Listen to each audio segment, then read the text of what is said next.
C'était aux alentours de 20h30, heure locale, que votre armée, engagée dans les opérations conjointes avec UPDF, ont tendu une embuscade à un groupe de terroristes islamistes MTM-USCAP. Dieu nous a donné ces terroristes et au moment où je vous parle, nous avons réussi à neutraliser 5 terroristes ADF MTM et capturé 2. Un capturé du nom de Bissimana Sibomana, originaire de Massissi, qui a quitté son territoire pour venir ici, trompé par les recruteurs qui sont avec eux dans les Massissi. Dieu merci, le secteur opérationnel Sokola Grand Nord a fait un bon travail. À travers son service de renseignement, nous sommes tombés sur cet enfant de 13 ans qui a été recruté par ces terroristes. Comme vous le voyez à mes côtés, parce que je vous ai parlé de 2 capturés pendant cette opération, nous avons M. Ngangondi Jean-Paul, qui est connu dans cette région parce qu'il a été député d'une législature passée.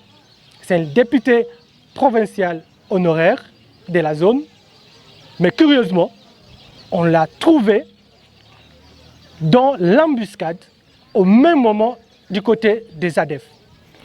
On est vraiment désolé parce qu'il y a 4 jours, il a été interpellé par la justice militaire pour une déclaration qu'il avait faite confirmant que les ADF sont cachés dans les maisons de la population et que notre armée est incapable de dénicher ces ADF. Dieu merci, c'est aujourd'hui que nous avons compris que tous ceux qui font des bruits, ils ne les font pas pour rien. On peut tromper une population un jour, mais pas éternellement. Aujourd'hui, la vérité est connue et le temps est un bon conseiller. Le temps donne raison à tout le monde, pourvu que tu sois du côté de la vérité.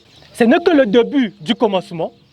Ils sont nombreux qui collaborent la nuit avec les ADF et la journée qui sont dans la population en train d'intoxiquer non seulement la population, mais de prendre en otage la jeunesse de Béni pour s'attaquer aux forces de défense et de sécurité. Dieu merci parce que tout ce monde vont tomber pendant la journée entre les mains de nos services. Toujours ici à Mavivi, votre service a mis la main sur 2 collaborateurs ravitailleurs qui collaborent directement avec le sujet arabe à Bouakas, qui est connu. Il s'agit de M. Kassereke Kiyere Yassine et M. Mbemba Stéphane. Ces 2 collaborateurs, grands collaborateurs j'allais dire, sont les habitants d'ici et Mavivi, mais qui recrutent les gens à Butembo et les acheminent en brousse, précisément à Boutaba et Toda, pour venir tuer ses propres compatriotes. Tout ça, vous allez dire que votre armée ne fait rien. Cette guerre qui est vraiment politisée doit finir avec ou sans la volonté de ce groupe de politiciens qui sont en train de flouer cette guerre, qui sont en train de donner une autre image à la guerre. Les pauvres cultivateurs qui sont en train de mourir, le sang de ces pauvres-là crieront et la justice de Dieu va faire son travail. Le service de renseignement est à pied d'œuvre pour non seulement dénicher tous les collaborateurs, quel que soit leur rang, quelle que soit leur fonction dans ces pays, et ils seront mis à la disposition de la justice. Votre service vient d'arrêter ici à Mavivi les jeunes qui ont quitté la ville de Butembo pour venir intoxiquer la population, soulever la population contre les services de défense et de sécurité. Nous saluons la collaboration de la population d'Enguité.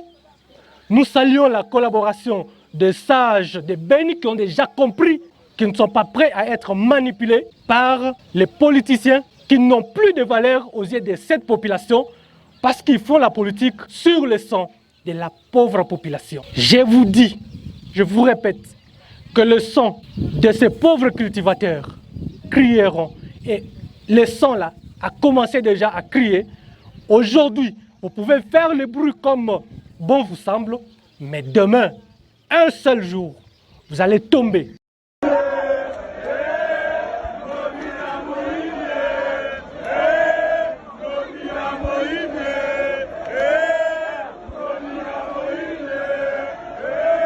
L'avenue Ngouma, principale artère qui relie le centre-ville au quartier résidentiel de l'ouest de la capitale, se trouve dans un état de délabrement très avancé. Fermée à la circulation depuis le début de l'année, non loin du carrefour Kitambo Magasin pour réhabilitation, cette route est loin d'être réparée. Le calvaire des automobilistes a affecté le premier citoyen du pays qui a décidé de vivre lui-même cette situation et prendre des mesures qui s'imposent. Le chef de l'État, Félix-Antoine Tshisekedi Tshilombo, s'est rendu compte de la lenteur des travaux et de la mauvaise qualité des travaux d'aménagement des trottoirs pour piétons et autres caniveaux. Le président de la République a interpellé les entrepreneurs et instruit les équipes de l'OVD à faire diligence pour soulager la peine des populations des quartiers de l'ouest de la capitale.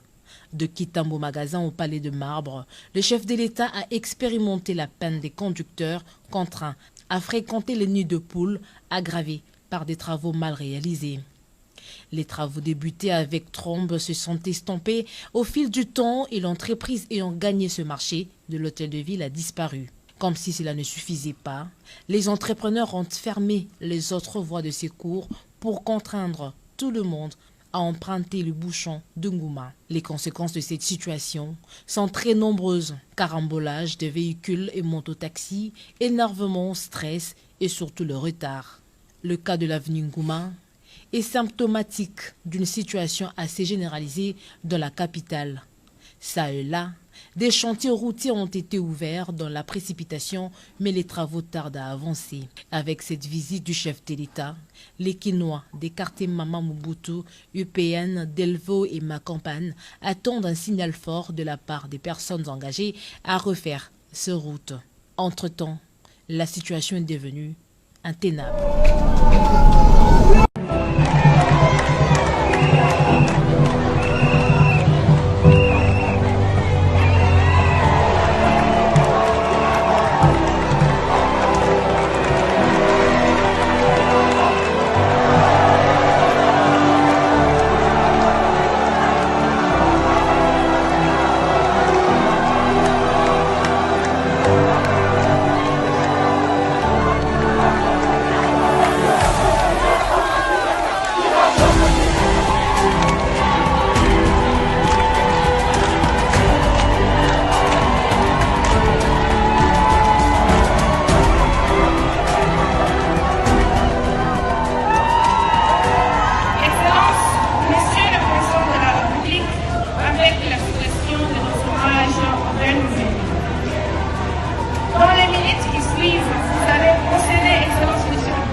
Les bâtisseurs de la nation, eux qui étaient hier Koulouna, délinquants, aujourd'hui bâtisseurs de la nation sous votre vision, Excellence, Monsieur le Président de la République.